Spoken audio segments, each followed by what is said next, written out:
Hello dear friends. अभी इस video में मैं आपको बताने वाला हूँ कि error in power of a quantity कैसे निकाला जाए। कोई भी क्वांटिटी है उसकी पावर में एरर कैसे निकाली जाती है, इसका मैं डिटेल्ड आपको एक्सप्लेनेशन दे रहा हूँ यहाँ पे। कि जैसे मान लीजिए कि मैंने कोई एक एक्सप्रेशन लिया z is equals to a power n। ये जो मैंने एक्सप्रेशन लिया है इसमें a कोई क्वांटिटी है एंड इसकी जो पावर है वो n है, और a की पावर n लगाने पे मेरे को z मिल रहा है। मेरे को z की पावर बतानी है, z में एरर बतानी है। तो सबसे पहले तो मैं ऐसे लिखूंगा कि the error delta z in z is given by, अगर इसकी एरर निकालनी हो तो ऐसे लिखी जाएगी कि z is equal to z plus minus delta z। जहाँ पे जो z है वो तो उसकी ट्रू वैल्यू है एंड ये जो है इसकी एरर है, एब्सोल्यूट एरर है। ओके, तो z is equal to a plus delta n है और a का जो वैल्यू है वो a plus minus delta a हो जाएगा। इसको एरर की फॉर्म में लिखना हो तो मैं कुछ ऐसे लिखूंगा, z is equal to a power n है, z को लिख दिया z plus minus delta z and a को लिख दिया a plus minus delta a. ये तो ट्रू वैल्यू एंड इसका एरर, इसका होल पावर हो गया n। देन मैंने क्या किया, इसमें से a पावर n को कॉमन निकाल लिया। जब मैं a को बाहर निकालूंगा यहाँ से तो उसकी पावर n बाहर आ जाएगी, यहाँ पे 1 रह जाएगा, plus minus delta a upon a का होल पावर n। ये मेरे पास एक्सप्रेशन बन गया। अब मैं ये मान के चलता हूँ कि जो एरर है वो बहुत छोटी है, delta a is very very less than a। इसकी ट्रू वैल्यू की तुलना में एरर बहुत छोटी है, तो delta a upon a is very very less than 1। और जब जब फिजिक्स में ऐसा कोई टर्म बनती है, 1 प्लस कोई क्वांटिटी हो x, उसकी होल पावर n हो एंड x अगर 1 से बहुत छोटा हो तो हम लोग यहाँ पे बाइनोमियल थ्योरम लगाते हैं, तो ये 1 प्लस एन एक्स हो जाता है। ये बन जाता है आपका बाइनोमियल थ्योरम। ओके, एंड अब इस बाइनोमियल थ्योरम का हम लोग अभी यूज़ करके और हमारी इस जर्नी को थोड़ा सा आगे बढ़ाने वाले हैं। तो ये जो a पावर n और 1 के आगे जो क्वांटिटी बनी है ये 1 से बहुत छोटी है, तो मैं यहाँ पे बाइनोमियल थ्योरम अप्लाई करके इस पावर n को यहाँ पे लेकर आ सकता हूँ इसके पास में। ये मेरे पास एक्सप्रेशन बन गया z plus minus delta z का।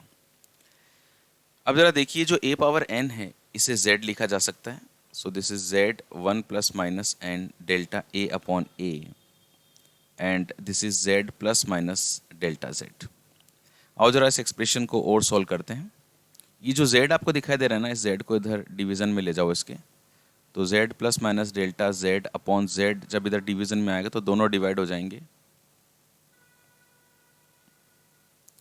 ये z और z ये 1 हो गया, 1 plus minus delta z upon z बराबर 1 plus minus n delta a upon a।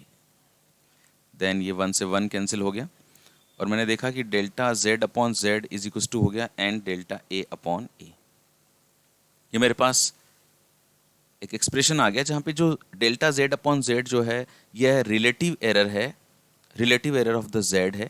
Delta a upon a is the relative error in a, और ये जो पावर थी वो यहाँ पर उतर के आ गई है ना, जो पावर जो है वो यहाँ पर उतर के आ गई। जैसे इसका जो यूज़ हम लोग ऐसे कर सकते हैं कि कोई भी एक्सप्रेशन दिया हुआ है z is equal to a power 5। Okay, और मैंने आपसे बोला कि a की जो वैल्यू है वो है 10 plus minus 0.2। Then find fractional error in z में फ्रैक्शनल एरर निकालो, है ना। तो आप क्या करें, simple delta z upon z, ये इसकी फ्रैक्शनल एरर, 5 को यहाँ पे इसके साथ लिख दें डेल्टा a अपॉन a। तो this is 5, delta a is 0.2 and a is 10, ये कैंसिल हो गया। तो इसमें जो एरर है वो मुझे कितनी मिल गई, 0.1। ओके, इस तरह से हम लोग फ्रैक्शनल एरर फाइंड आउट करते हैं। अब ये तो हुआ कि भाई चलो एक सिंगल टर्म का फ्रैक्शनल एरर कैसे निकालते हैं, बट एक जनरल रूल अगर मैं आपको बताता हूँ कि जैसे एक से ज़्यादा टर्म्स हों, z is equal to a power p, b power q and c power r, तो इसको डिटेल्ड फॉर्म में एक बार सॉल्व करते हैं। ज़रा देखो, इसका मैं डेरिवेशन करने जा रहा हूँ ना कि कैसे इसका फाइनल रिजल्ट आएगा। टेक लॉग बोथ साइड्स, आप सबसे पहले तो दोनों तरफ लॉग ले लीजिए। जब आप दोनों तरफ log लेंगे तो you will get log z। इसको मैं ऐसे भी लिख सकता हूँ a power p, b power q and c power minus r। इससे ऊपर की तरफ ले गए ना, तो ये log z हो गया। एंड इधर भी मैंने log ले लिया, a power p, b power q and c power minus r। एक जो टर्म होती है log की, कि log m इंटू n को हम लोग log m plus log n लिख सकते हैं।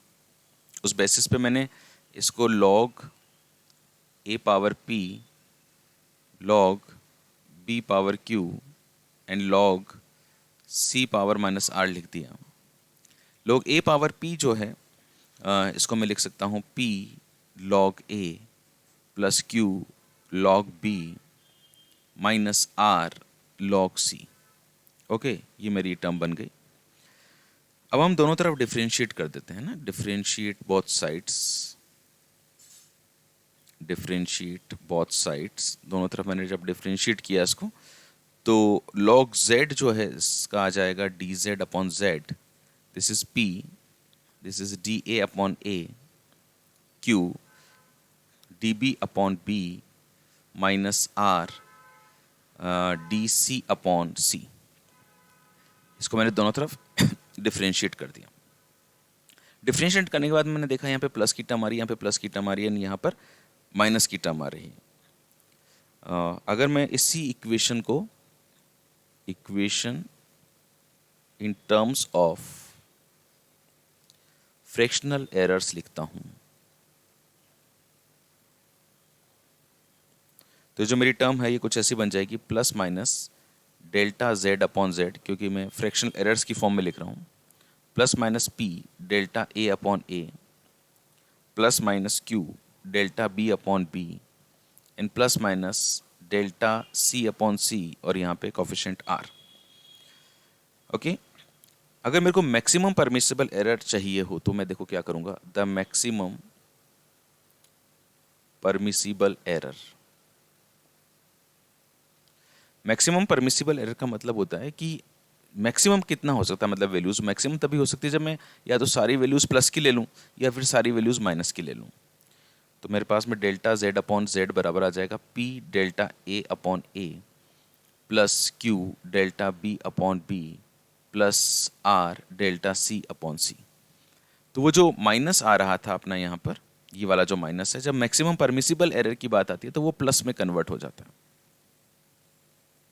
तो यहाँ पर कभी भी जब मैं एरर की बात करता हूँ तो कभी भी माइनस का साइन नहीं लगाते हैं, क्योंकि जब भी आपसे पूछा जाएगा तो मैक्सिमम परमिसिबल एरर पूछा जाएगा, जो हमेशा क्या होगा यहाँ पर ऐड होगा।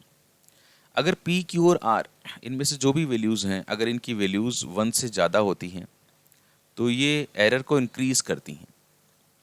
ओके, और अगर p, q और r इनकी वैल्यूज़ लेस देन 1 होती है तो ओवरऑल एरर को डिक्रीज़ करती हैं।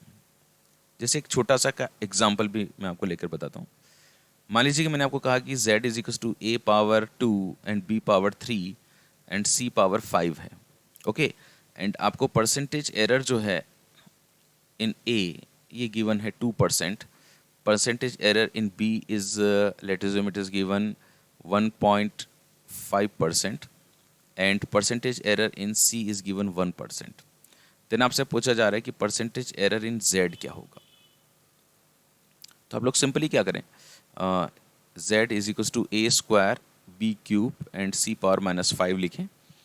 इसका जो फ्रैक्शनल एरर है वो delta z upon z, and जो पावर है इसके साथ में यहाँ पे लगा दीजिए delta a upon a plus 3 delta b upon b plus 5 delta c upon c।